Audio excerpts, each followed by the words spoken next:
सभी को प्रणाम। भगवान श्री कृष्ण, माँ राधा का स्मरण करते हुए, उनकी शक्ति श्री राधा का स्मरण करते हुए, परम पूज्य गुरुदेव वंदे माता जी का स्मरण करते हुए एक गायत्री मंत्र और गायत्री मंत्र के साथ आगे का स्वाध्याय। ओम भूर्भुवः स्वः तत्सवितुर्वरेण्यं भर्गो देवस्य धीमहि धियो यो नः प्रचोदयात्। इतना दिव्य, इतना श्रेष्ठ, इतना सुंदर स्वाध्याय चल रहा है और गुरुदेव बता रहे हैं कि हर घर में देव मंदिर बनना है, ज्ञान मंदिर बनना है, उसके उपाय, उसके रास्ते और बहुत सिंपल तरीके बता रहे हैं।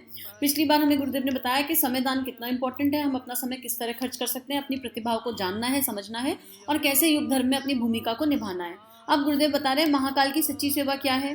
भाई लोग कहते हैं वकील साहब यह क्या धंधा खोल लिया। अरे यार, भगवान का धंधा है, तू भी खोल फिर देख जरा है। भाई क्यों कह रहे हैं गुरुदेव ये एग्जाम्पल। अगर हम मान लो आप वकील हो, आपका कोई प्रोफेशन है, आप डॉक्टर हो, आप वकील हो, आप इंजीनियर हो, पर आपने अपने साथ गुरुदेव का स्वाध्याय रख रखा है, तो आपको अच्छा और बुरा सब सुनने को मिलेगा।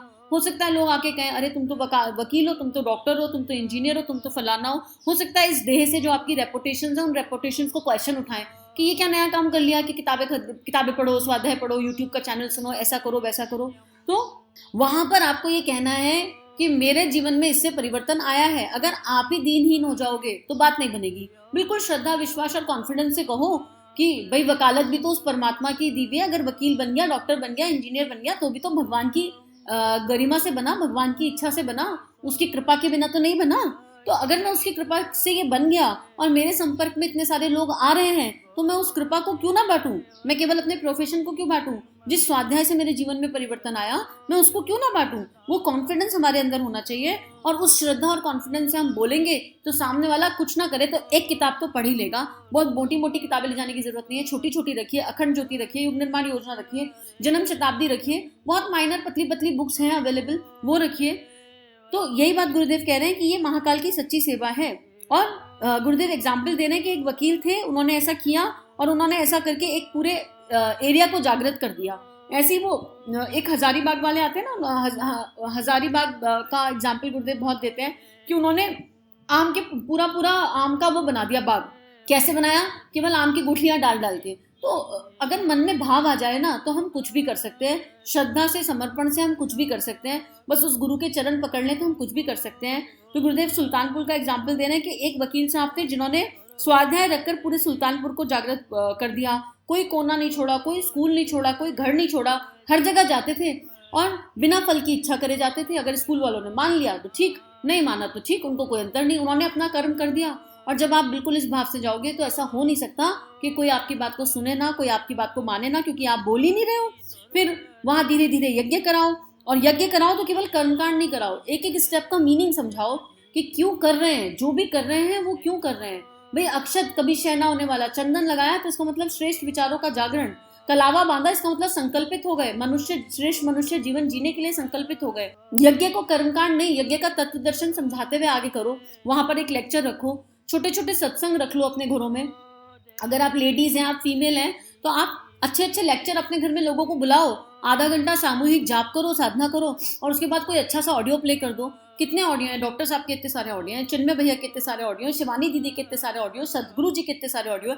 आपको जो अच्छा लगता है आप वो प्ले करो, लेकिन कुछ करो और फिर उस पर सत्संग करो, चिंतन करो कि किसने क्या सीखा। वहां 10 लोग बैठे हैं तो उन 10 से पूछो कि इसमें हमने क्या सीखा। एक अच्छे विचार का दूसरे अच्छे विचार से जो है कनेक्शन बैठ जाएगा, तो जिसके पास जो अच्छा है वो आपके पास आ जाएगा। ऐसे आत्मीयता का विस्तार होगा और धीरे धीरे सतयुग आ जाएगा। तो गुरुदेव यही कह रहे हैं कि पंचकुंडे यज्ञ किए, तब मुश्किल से शुरू में क्या होता था, 100 आदमी आते थे। और ये किसका एग्जाम्पल है? लखपत राय के सारे के सारे सुल्तानपुर में मिशन में ये बात फैला दी।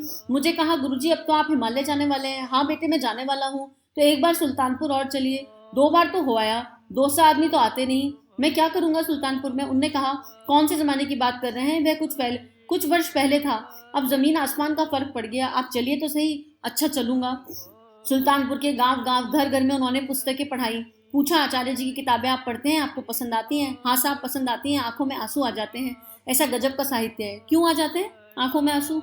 कल भी बात हुई थी। क्योंकि गुरुदेव ने जो लिखा है वो प्रेम में डूबकर लिखा है, अनंत प्रेम। गुरुदेव जब लिखते थे तो ये भाव करते थे कि जो भी इस स्वाध्याय को पढ़ ले, जो भी इस स्वाध्याय को सुन ले, उसके अंतरात्मा में करुणा, संवेदना, प्रेम का जागरण हो जाए, उसकी अंतरात्मा जागृत हो जाए। जिसकी अंतरात्मा जागृत हो गई उसके विचार तो अपने आप बदल जाएंगे, जिसकी भावनाएं जागृत हो गई उसके विचार तो अपने आप बदल जाएंगे।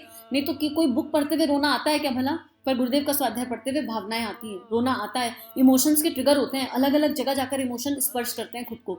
और यही उनके स्वाध्याय की खास बात है, क्योंकि उनका उद्देश्य ये देवता का जागरण, देव देने वाला, हर इंसान देने वाला बन जाए। और प्रेम का मतलब है सामने वाले की प्रसन्नता में अपनी प्रसन्नता को लीन कर देना। तो यही गुरुदेव कह रहे हैं कि गजब का साहित्य है, ये किसी देवता का लिखा हुआ है। तो जिन्होंने ये किताबें लिखी वो हमारे गुरुजी हैं, उन्हें बुला लें, अगर उन्हें बुलाएंगे तो आप आएंगे, हाँ बुला लीजिए।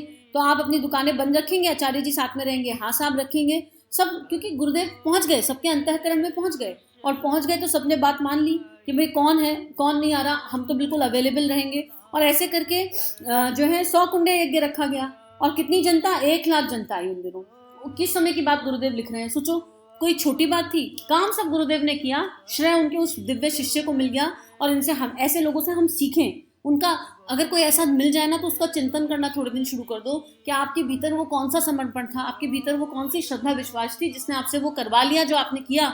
हमारे अंदर भी वो श्रद्धा विश्वास जागृत हो जाए। गुरुदेव ने दादा गुरुदेव को समर्पण किया, कैसे किया होगा? इसलिए गुरुदेव का चिंतन, माता जी का चिंतन, श्रेष्ठ चेतनाओं का चिंतन, मीरा का चिंतन, सूरदास जी का चिंतन, नरसिंह मेहता का चिंतन, आपको जो अच्छा लगता है आप उसका चिंतन कर लो थोड़े दिन। विवेकानंद जी का चिंतन, भगनी निवेदिता का चिंतन, आप कोई भी नाम उठा लो, आपके अंदर उनके गुण कर्म स्वभाव आने ही लगेंगे, ना आए ऐसा हो नहीं सकता।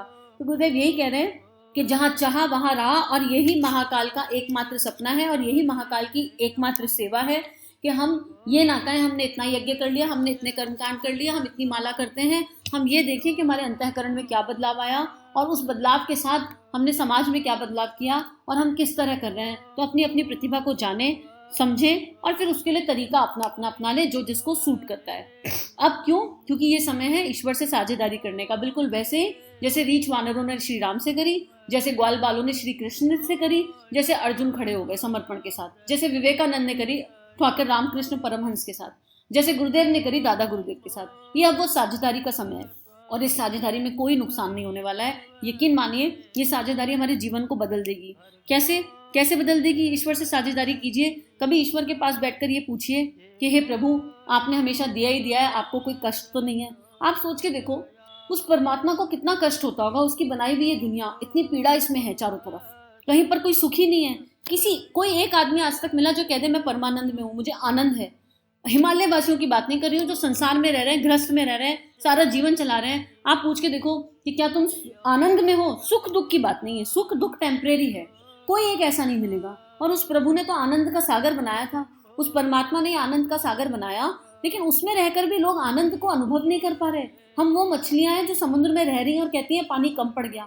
क्या कमी रह गई? क्यों पानी कम पड़ गया? हमको क्यों समझ नहीं आ रहा? क्योंकि हमने परमात्मा से साझेदारी नहीं करी। हमें बहुत सारा पैसा मिल गया तो हमने उसका संग्रह कर लिया, अपने लिए उसका इस्तेमाल कर लिया। अगर आपके पास श्री की शक्ति है तो आप अपने लिए औसत यूज करके उसे क्यों भगवान के खेत में नहीं बोते हैं? अगर आपके पास प्रतिभा है भगवान की दी हुई, तो उस प्रतिभा से केवल पैसा ही क्यों कमाना है? उस प्रतिभा को भगवान के खेत में क्यों नहीं लगाना? ईमानदारी के साथ साझेदारी क्यों नहीं करनी? क्यों चोरी और चालाकी के थॉट रखने हैं? किसने कब क्या किया, क्यों किया, इस पर चिंतन क्यों करना है? हमको यही समझना होगा कि अब हमको ईमानदारी से अपने परमात्मा से साझेदारी करनी है। 24 घंटे का समय मिला है, उस 24 घंटे का हमने कैसे नियोजन किया? एक एक समय के लिए, एक एक पल के लिए हम ऋणी हैं उस भगवान के। हमने कितना श्रम किया, अपने तीनों शरीरों का कितना ध्यान रखा। इस शरीर का ध्यान इसलिए नहीं रखना कि मुझे बहुत सुंदर दिखना है, स्मार्ट दिखना है, हैंडसम दिखना है, क्योंकि इस शरीर रूपी मंदिर से हम परमात्मा के काम आ सकते हैं। हमने कितना ध्यान रखा, अपने अपने विचारों पर कितनी पैनी दृष्टि रखी, हमने अपनी भावनाओं पर कितनी पैनी दृष्टि रखी, हमें क्या क्या मिला है। आज एक बैठकर लिस्ट बनाइए कि जन्म से लेकर अब तक क्या क्या प्राप्त हुआ है। यकीन मानो हम इस तरफ चिंतन नहीं करते, हमने क्या क्या खोया है, हमें वो तो याद रहता है, पर क्या क्या मिला है वो याद नहीं रहता। अरे हमने जन्म ले लिया, हमारे हाथ पैर हैं, हमारी आंखें हैं, हम चल सकते हैं, हम बोल सकते हैं, सबसे पहले तो यही चीज़ मिल गई। फिर माता पिता मिल गए, फिर पता नहीं कितना कुछ मिला होगा। जब बचपन से अब तक के जीवन को इस दृष्टि से एनालाइज करेंगे तो कहेंगे अरे हम तो थैंक यू बोलना भूल गए। हम तो अब भगवान से साझेदारी करने का समय है, जो मिला है उसे बांटने का समय है। और मतलब किस तरह बांटना है ये गुरुदेव हमें कई बार समझा चुके हैं। अभी हमारे चिंतन के ऊपर है कि हम कैसे बांटें, किस तरह बांटें। हमारे गुरुदेव ने एक एग्जाम्पल और दिया था कि हमारे शरीर में बहुत सारे छेद हैं और हर छेद से हर समय गंदगी निकलती रहती है। तो हम गंदगी के पुतले हैं। अगर देखा जाए, नाक में से, आँख में से, कान में से, हर जगह से तो गंदगी निकलती है। कौन सा एक ऐसा छेद है जिसमें से गंदगी नहीं निकलती? लेकिन अब हम एक ऐसा छेद कर दें, किससे? जिससे केवल प्रेम निकले, प्रेम निकले, प्रेम निकले। एक ऐसी वाइब्रेशन अपने अंदर क्रिएट कर दें जिससे केवल प्रेम निकले, प्रेम निकले, प्रेम निकले। तो हम अपने कनेक्शन को अपने गुरु के हृदय से जोड़ लें। हम भाव कर लें कि हमारा हृदय हमारे गुरु के हृदय से जुड़ गया है, और अपने गुरु के हृदय से निकलते हुए भावनाओं को, विचारों को अपने हृदय पर आते हुए देखिए। भाव कीजिए कि आपका दिमाग और आपके गुरु के दिमाग से जुड़ गया है, एक तार बैठ गया है, कनेक्शन है ना, जैसे इलेक्ट्रिसिटी का पावर बम वो है, और उनके विचार आपके दिमाग में आ रहे हैं, क्योंकि अब आपका दिमाग ही नहीं रहा, केवल उन्हीं के आएंगे। ठीक है, इस तरह का विचार कीजिए, तो आपके भाव और विचार मिलकर आपसे वो कर्म बनवा लेंगे जो कर्म गुरु आपसे करवाना चाहता है। और हमें इस तरह की साझेदारी अब करनी ही पड़ेगी। और जब हम इस तरह की साझेदारी करेंगे तो गुरुदेव कहते हैं तुम मेरा काम करो, मैं तुम्हारा काम करूंगा। और यकीन मानो फिर हमारा कोई काम ही नहीं रह जाएगा, हमारी कोई इच्छा ही शेष नहीं रह जाएगी। जब इस यात्रा पर चलेंगे तो हम ये कहेंगे ही नहीं कि हमारा कोई काम है, सब काम सब आप ही का तो है। अपना है क्या यहाँ पर? हमें ये मिट्टी का ये जो शरीर मिला है ये भी क्या अपना है? पंच तत्वों से बना है, उसमें मिल जाएगा जाकर। अपना कहने के लिए क्या है? जिस चीज को हमने अपना मान लिया उनमें से कुछ भी अपना नहीं है। तो गुरुदेव कह रहे हैं अब साझेदारी कैसे करें? आप अपना 3 साल का तब दे दो। हम गुरुदेव से मांगते हैं कि हमें ये लॉलीपॉप दे दो, हमें वो टॉफी दे दो, हमें ऐसा दे दो, हमारा बच्चा फेल हो गया, हमारे घर में शादी नहीं हो रही, हमारे घर में ब्याह नहीं हो रहा, हमारी नौकरी नहीं लग रही, हमको पैसे की कमी पड़ रही है। अब मांगना बंद कर दीजिए, अब बोलो हम आपको क्या दे सकते हैं। साझेदारी का मतलब ये है कि भगवान अब हमें ले लो, आप हमारे पास हमारा कुछ नहीं है, हमें ले लो, हम आपके श्री चरणों में समर्पित हैं। अब हमें अपना अर्जुन बना लो, अब हमें अपनी गिलहरी बना लो, हम अपना रीछवानर बना लो, अपनी पीड़ा में हिस्सा दे दो। आपकी बहुत पीड़ा है और हमने उस पीड़ा को आज तक जाना समझा नहीं, अब हम उसे समझना चाहते हैं। अगर अब तक नहीं जाना तो कोई बात नहीं, अब जानना चाहते हैं, अब समझना चाहते हैं कि आपकी पीड़ा क्या है। और यही महाकाल की, इतना कहना बहुत है। अगर हमने सच्चे दिल से रोज 15 मिनट बैठकर इतना दिल से कह दिया, और कहोगे तो अश्रु निकलेंगे, और दिल से कह दिया और आंसू बह गए तो समझ लो काम हो गया, फिर सब कुछ अपने आप हो जाएगा, फिर कुछ करना नहीं पड़ेगा, क्योंकि हमको करना कहाँ पड़ता है, सब कुछ वही करते हैं। तो आज के लिए फिर इतना ही स्वाध्याय है, आगे का कल पढ़ते हैं। हम सभी का जीवन गुरु शक्ति के दिव्य सूक्ष्म सानिध्य में मंगलमय है। सभी को ढेर ढेर ढेर सारा स्नेह प्रेम। हमारे YouTube चैनल को सब्सक्राइब कीजिए और बेल आइकन पर क्लिक कीजिए ताकि आने वाली सभी वीडियो की नोटिफिकेशन आपको मिलती रहे। आप सभी को बहुत बहुत थैंक यू।